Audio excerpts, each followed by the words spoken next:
Good morning, black people and people of the world. I just want to know, why are we the people waiting so long to prepare? The writing is on the wall. I mean, I get tired of CNN, MSNBC, the other channels, when stuff hit the fan, the grocery stores are closed, and who are the main people who are unprepared? Usually, 9 times out of 10, it's black people. Why are we always late to the ball game? And I will tell you why. Because we like to listen to the Democrats. We like to delude ourselves, live in a delusional world, thinking that everything is okay. The grocery store is always going to be there. Everything always going to be open. There's not going to be any water shortages. There's not going to be any food shortages. I won't have to wait in that line. Did you ever think you would see the lines that you see now for boxes of food? Cars lined up out the hizzow. I mean, from here to Baghdad in America, cars lined up for food. I mean, did you ever think you see that? Not just in one state, but every state that has that program. And yet we still somehow feel, we see the docks that we don't have enough truck drivers. We see the tea leaves, but we can't read the tea leaves. Why can we as a people, specifically black people, not read the tea leaves? You see the signs are there. The country is headed into a depression. You see that you need to have seeds on hand to plant in the spring. You see you need to be making different moves and doing different things differently and spending differently and prioritizing differently and preparing your children differently for what's ahead. You don't think that Biden is going to shut this down again between him and Fauci? You can't see that who we have in office, that they're not about you. They're not about you. You have been fooled if you think they're not going to let something happen to you. The first time they see a black person breaking the store, oh, they're looting.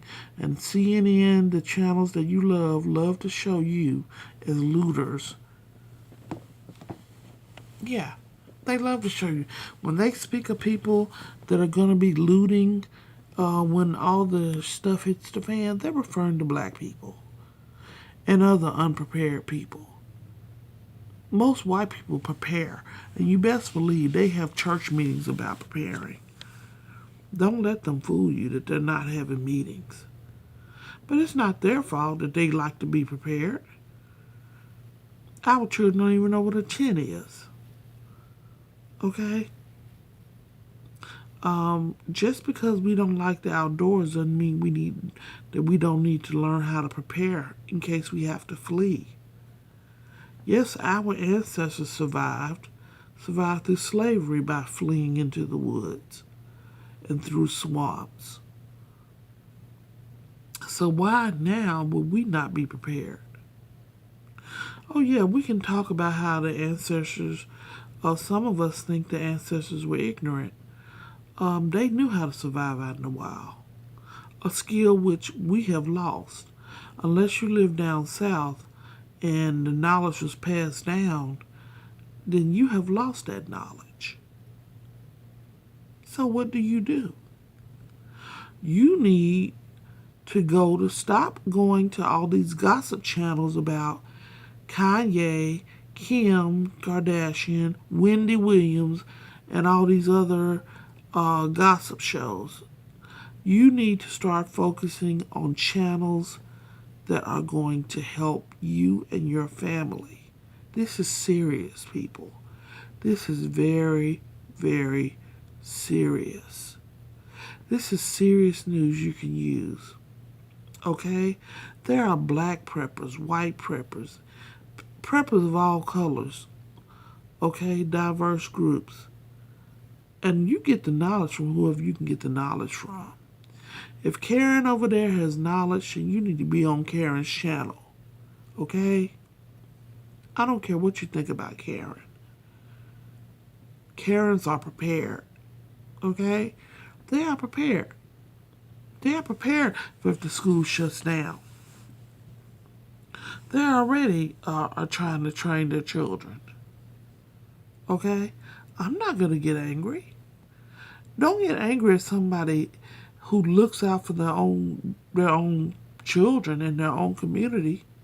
Why aren't you looking out for your community? Why aren't you preparing yourself to be that lead? Why aren't you looking for the better deals in the grocery stores? You see the shelves? The shelves are half empty and the prices are sky high. You need to be figuring out how you and your sister or you and your cousin are going to team up for your families to survive. Because it's going to take more than just you yourself by yourself. See, we're not an island. We're a community. I don't care if you can't take care of the whole community. At least take care of your family. Okay? And you need to figure out which family members are going to be of use during this time. You can't just be taking dead weight right now. Yeah, all of us know we had those special family members that, yeah, you're going to have to, that they're going to need help. Everybody has someone who is mentally delayed. I have a sister who has autism. We all have that adult family member that's going to have to be helped and seen to no matter what.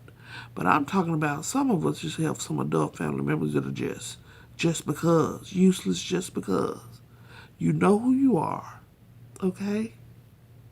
So let's not pretend. We can't have somebody that's going to come lay up and just not contribute anything, okay? They're going to have to know how to build a fire or something. Be good with their hand. They're going to have to know how to fix something or something. Each person needs to assess their skills within your family, your immediate family. If you want to extend to your uncles or somebody who lives close by, has to be a very close friend. Whoever's good with the firearms, whoever has a family member who's been in the military, you need to team with them. You need to go get firearms trainings, ladies. You need to go get firearms training. I'm even speaking to myself. Okay? Slingshot, whatever. You need to go get some firearms training. You need to understand how to keep firearms away from around your children. You need to train them on the dangers of the firearm and why they're not to touch it. Matter of fact, maybe if your child is not disciplined enough or at that age of curiosity, they may not even need to know that you have a firearm. How about that? Don't even let them see it. Because it's for you to know. Okay? You need to start learning how to preserve food. There are black preppers YouTube channels. There's the Canadian Prepper. I would recommend the Canadian Prepper. He tells you a lot of things about the clothing, what to do. It's just, you have a lot of catching up to do if you're just now figuring out that things are not right. You have a lot to catch up on. Then there's the lead farmer, the lead farmer and his wife, Lady Lead. Look them up. Those are two black preppers. There's the prepper nurse. Prepper Nurse 1. And that leads you to other. When you go to one prepper, you can look up just preppers on YouTube and find a plethora of preppers, a plethora of people who can, just a plethora of black gardeners. You need to go get you some seeds. You don't need to go get you potting soil and everything to prepare even for the spring. You need to go order you some heirloom seeds, because seeds are going to be hard to come by. Sometimes you can still find them in the grocery stores or at your Walmart in your home and garden section or at Home Depot. But you need to start getting your seeds now. You need to be looking at, in the spring, raising microgreens. And microgreens are just greens that are from your regular green seed that you let sprout up and you just cut and clip. You can have your greens every day. Just microgreens. They're just on a micro level. That will keep you fed. You need to order you a mushroom kit. Add the edible mushrooms. You can order those from Amazon. You can get them from all types of places. Mushrooms, because they grow. You can stir fry those and eat them. You need to get something that grows really fast. And yes, you can fill your deep freezer, but what if the grid goes down? You're going to need to have stuff preserved. There's another person, he's an older man, and he teaches people, it's a woman too, she teaches people how to preserve meat and lard, like how our ancestors used to do. You need to go look back and see what people did during the Depression. During the Depression. That is knowledge, people. Knowledge. This is what we need to be doing right now. It's past time to do it. I mean, right now is not the time to be using YouTube for play. It's not time to be playing around. Playtime, in case you didn't know, playtime was over almost time 2020 hit. When the pandemic hit, playtime went over.